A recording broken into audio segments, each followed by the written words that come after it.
la une de Jeune Afrique cette semaine, une enquête sur les livraisons d'armes russes au Mali via la Guinée. Bonjour François Soudan. Bonjour Catherine. Conakry, Bamako-sur-Mer, c'est le titre de cette enquête. Vous nous expliquez pourquoi. Et il est question en fait d'un corridor logistique.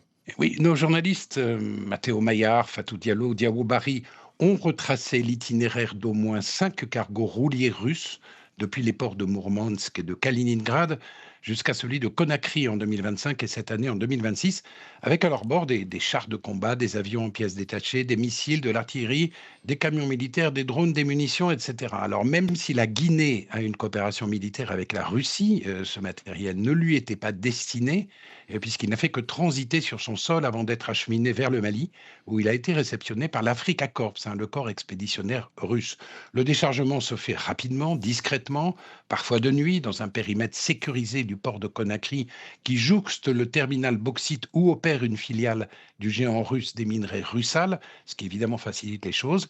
Puis la cargaison est acheminée par la route en convoi sous protection de l'armée guinéenne jusqu'à la frontière malienne au niveau de Kourémalé, où elle est prise en charge par les éléments de l'Africa Corps.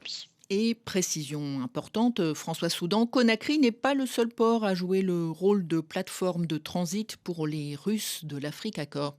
Non, alors cet axe Conakry-Bamako, qui est largement documenté, c'est une ligne de vie essentielle pour l'approvisionnement de l'armée malienne et des paramilitaires russes opérant au Mali, puisque c'est leur seul accès sécurisé à l'Atlantique. Mais par ailleurs, c'est vrai, l'Africa Corps dispose d'autres portes d'entrée plus à l'est, dans le golfe de Guinée. Depuis la rencontre entre les présidents Faure Gnassingbé et Vladimir Poutine en novembre dernier à Moscou, la marine russe a officiellement accès au port de Lomé. Elle a également accès à celui de Malabo, en Guinée équatoriale, où, selon nos informations, Catherine, opèrent environ 350 instructeurs de l'Africa Corps dans le cadre d'un vaste programme de formation. Et puis la marine russe, depuis l'invasion de l'Ukraine, est en partie illégale. C'est la fameuse flotte fantôme qui circule sous de faux pavillons pour contourner l'embargo contre Moscou, et notamment de faux pavillons africains.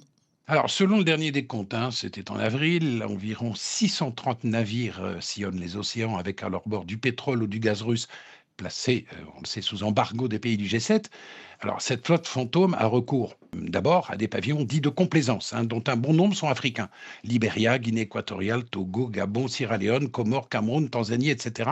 Ces pavillons se négocient à Dubaï, avec l'accord le plus souvent des États concernés, lesquels ne reconnaissent pas les sanctions imposées à la Russie et profitent par ailleurs des prix particulièrement attractifs du pétrole russe. Mais cette flotte, c'est vrai, cette flotte fantôme a aussi recours à des faux pavillons.